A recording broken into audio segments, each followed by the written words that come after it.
Vâng, shop em lại xin chào toàn thể các bác đam mê bệnh chim đi Bắc Trung Nam nhé. Thì hôm nay giới thiệu cho anh em một bộ combo cấu hình giá rẻ nhất hiện tại bây giờ. Đấy, cho anh em.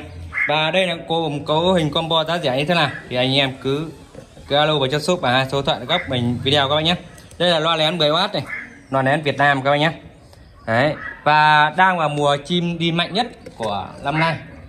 Đang vào mùa chim rồi và chim đi mạnh cũng là thời điểm kiểm lâm và cũng là các liên ngành như công an xã. Thì các bác biết rằng hiện tại là cái này đam mê của chúng ta cũng là liên quan đến là chim trời cá biển nên cũng cấm, nên vì vậy là nhiều anh em bị thu đồ anh em nhé. Đấy, thì hôm nay giới thiệu cho anh em một combo cấu hình rẻ, bỏ số tiền hợp túi tiền cho anh em đam mê mọi tổ quốc các bác nhé.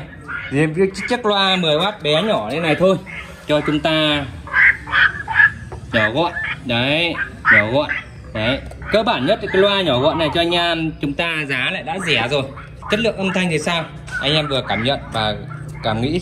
Đấy, một tiếng, đây là tiếng vạc gửi cho một bác Thanh Hóa các bác nhé. Ở trong Thanh Hóa đang làm rất chi là căng. Đấy, nên vì vậy là bác đòi hỏi một cấu hình vừa nhỏ gọn lại vừa đánh chim hiệu quả, lại giá lại rẻ, hợp túi tiền cho anh em. Và đây là cấu hình ngon bổ rẻ.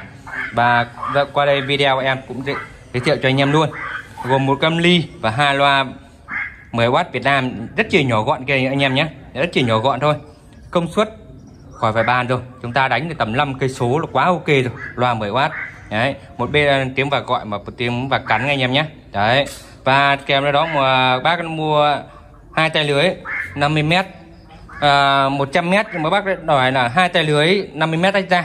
Đấy, bởi vì sao? Bởi vì bác quay bác nhé anh em nhé. Đấy, đây là cái loa âm ly. Đấy, cái loa rất chi nhỏ gọn nhưng mà rất chi có võ. Đấy, giá lại rẻ, hợp túi tiền cho anh em. Đấy, và em báo giá công khai nhé. Đấy, một cái loa 10W thế kia là 10W thế kia chỉ có là gì? Chỉ có là gì? 220.000 một chiếc thôi các bác nhé. 220.000 một chiếc. Có nghĩa là tương đương chúng ta mua cái loa toa 10W Indo nó rơi vào khoảng gần 1 triệu đồng. Thì các bác mua được tầm chục cái loa như thế kia, loa 10W Việt Nam như kia các bác nhé. Đấy các bác nhé, chất lượng âm thanh thì không phải chê rồi, giá lại hay ạ, hợp túi tiền cho anh em. Đấy mà